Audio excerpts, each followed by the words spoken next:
qui a pour objectif ici de présenter les points communs, en tout cas les contraintes communes qui peuvent être tissées entre le sujet d'aujourd'hui, la matériothèque, et finalement des éléments purement concrets en chantier d'architecture.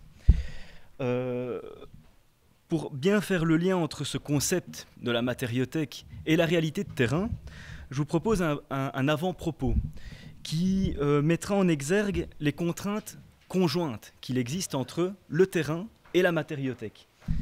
Ah oui, c'est vrai que c'est moi qui dois passer au suivant. Hop, donc, voilà.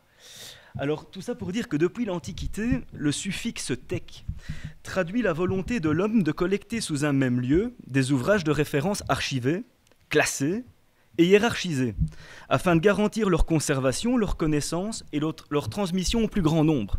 Alors, vous avez ici un extrait de l'adaptation cinématographique du roman Rowling Harry Potter, qui présente finalement cette vision utopique à travers une image simple, qui est la salle sur demande.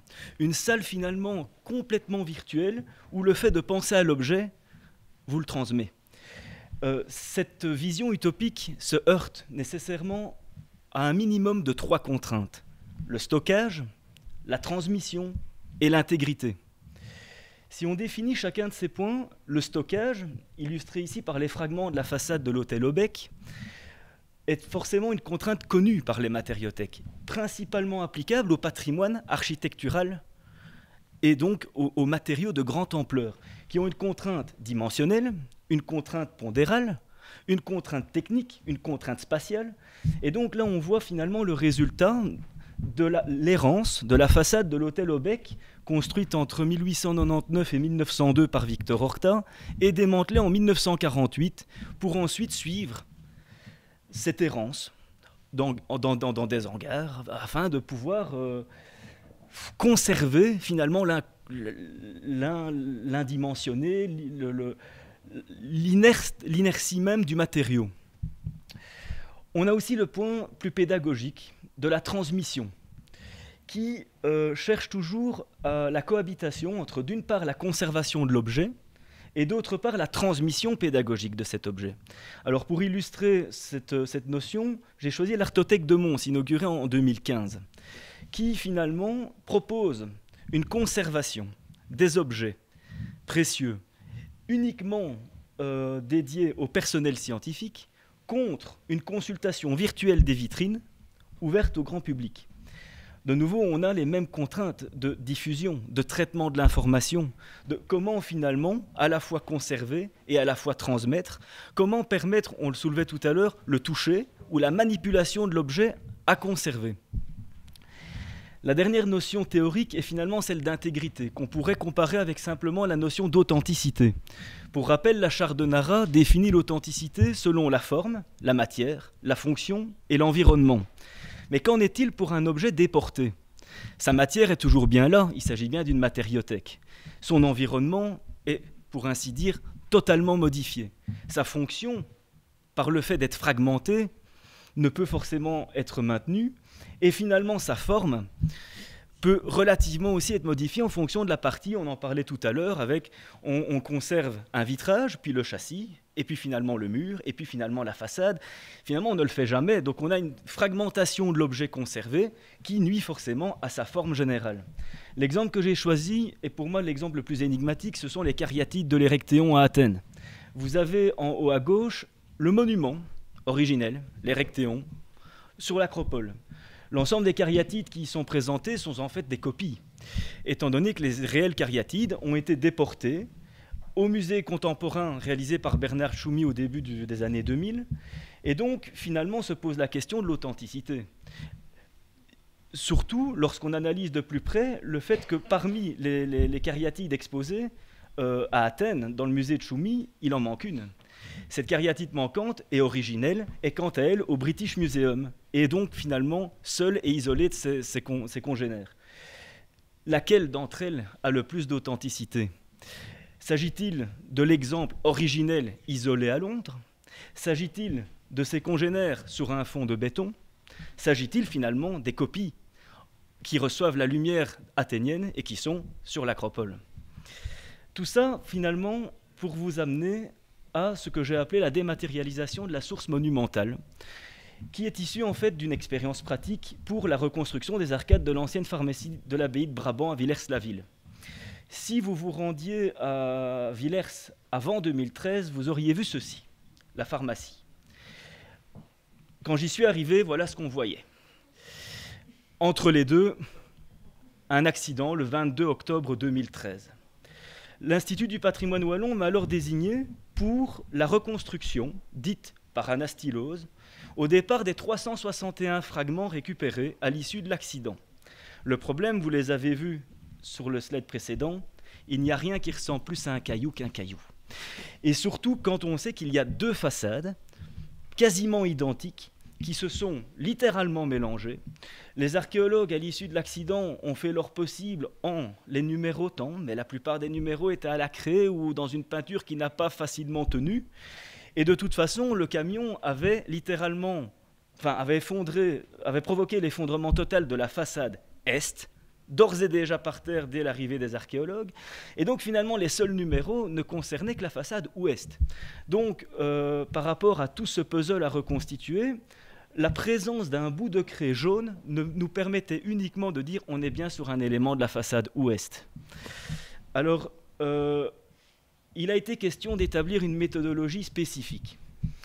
Au départ d'une équipe pluridisciplinaire, composée d'un géomètre, d'un archéologue, d'un ingénieur et d'un architecte. Le géomètre a procédé aux relevés architecturaux et lapidaires par les technologies de scan dont on a déjà parlé précédemment. Ça nous a permis d'identifier les fragments, de les localiser, d'en faire l'état de conservation et d'en prescrire les interventions de restauration. C'est ce qu'on a appelé le projet de reconstruction répondant aux questions théoriques du quoi, où et combien. L'archéologue a à ce moment-là apporté, sur base de ce support graphique, une lecture du bâti et une mise en contexte. Jusqu'où faut-il reconstruire? Faut-il aller jusqu'à sa toiture, à son enduit, à son plancher? C'est donc la question de la doctrine, et donc la question du pourquoi. Pourquoi reconstruit-on?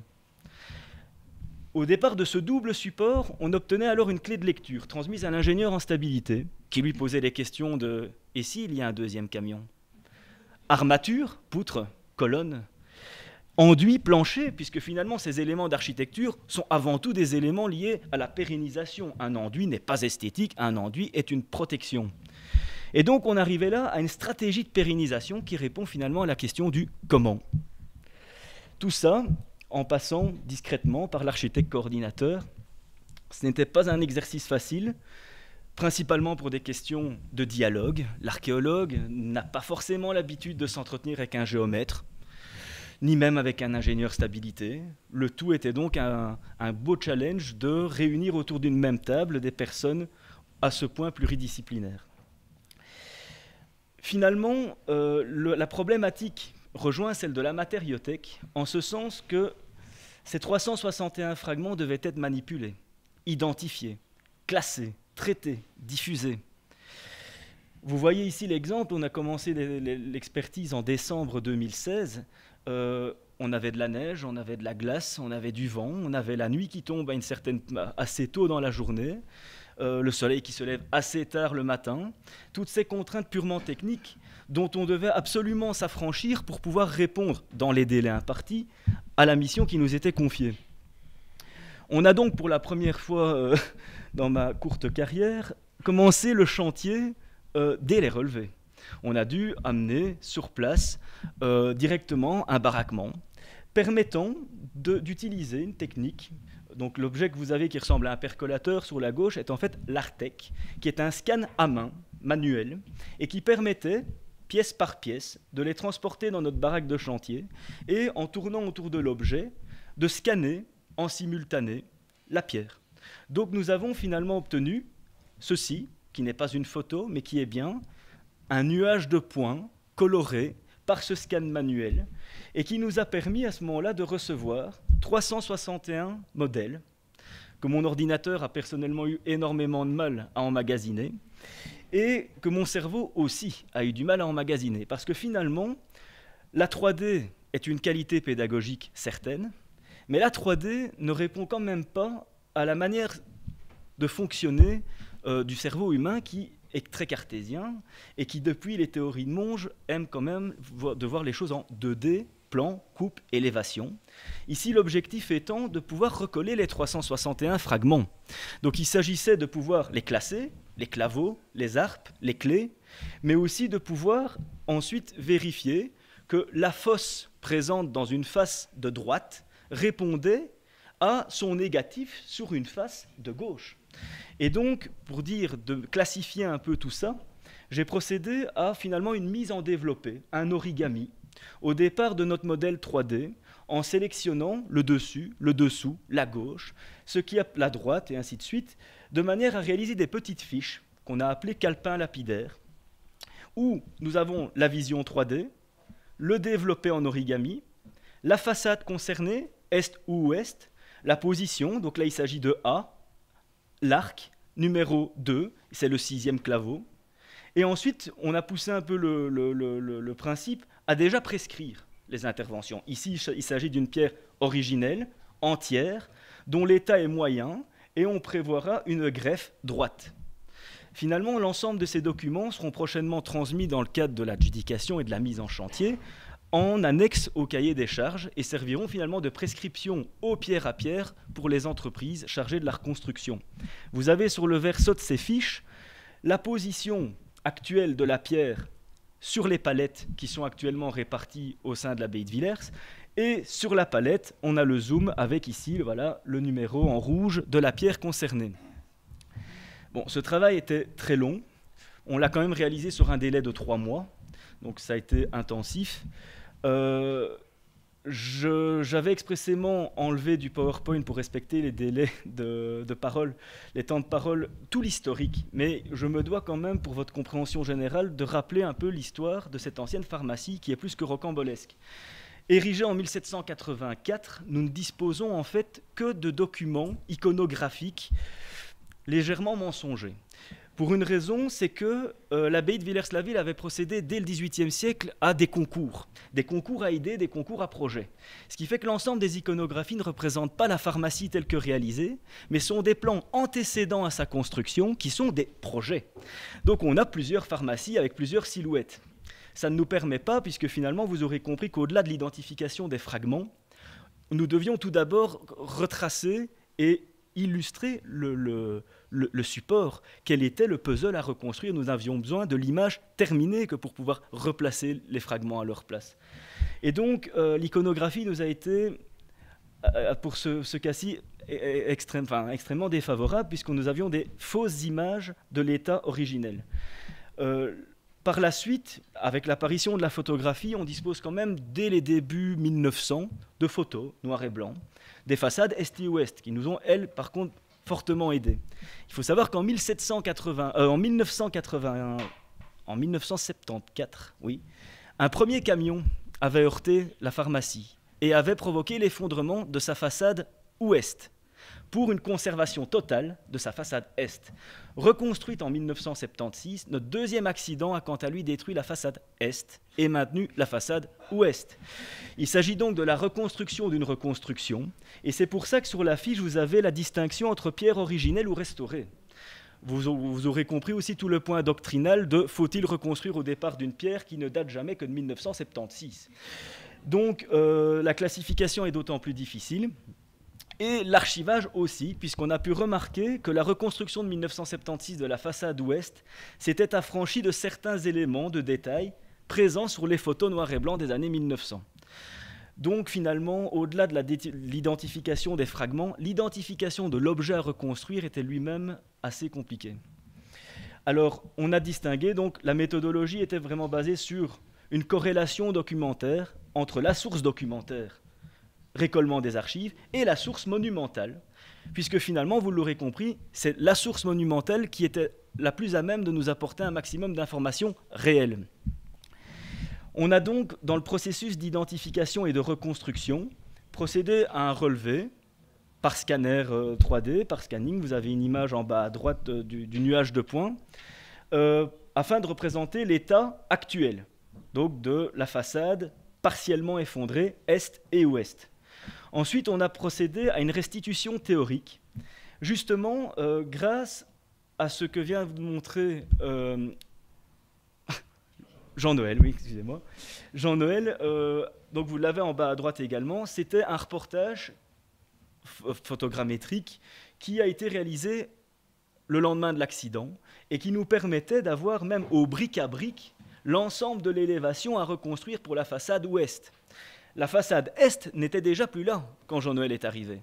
Donc là, on a dû se baser sur un relevé photogrammétrique réalisé en 1974.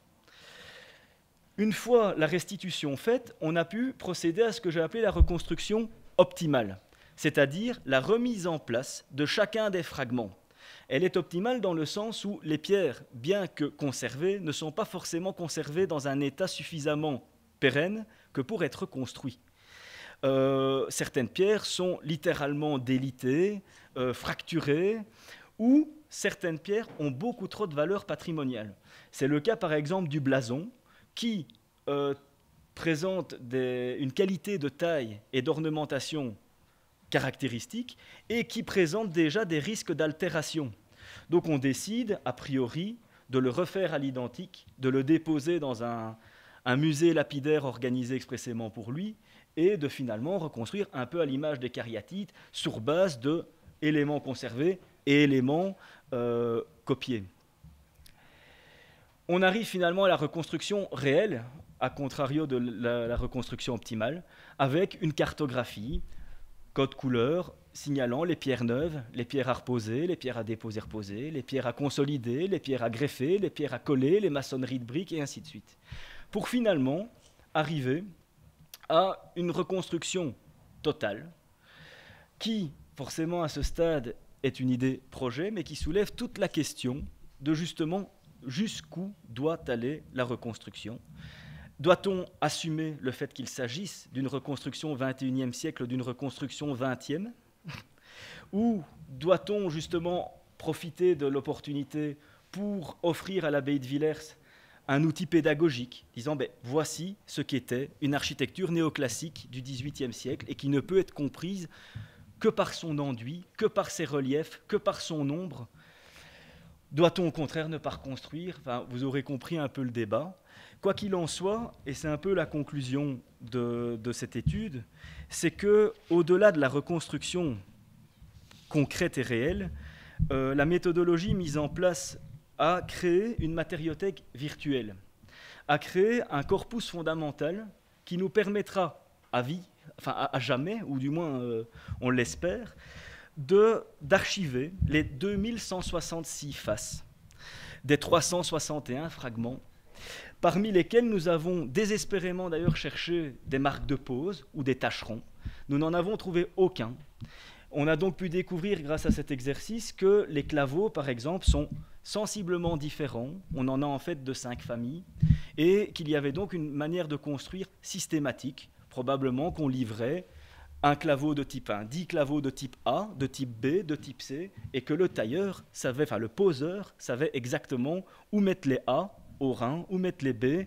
On a des anses de panier ou des pleins cintres, les claveaux sont sensiblement différents en fonction de l'arc, donc il devait avoir une sacrée logistique de chantier puisque aucune marque de pose n'a pu être constatée. Voilà, je vous remercie.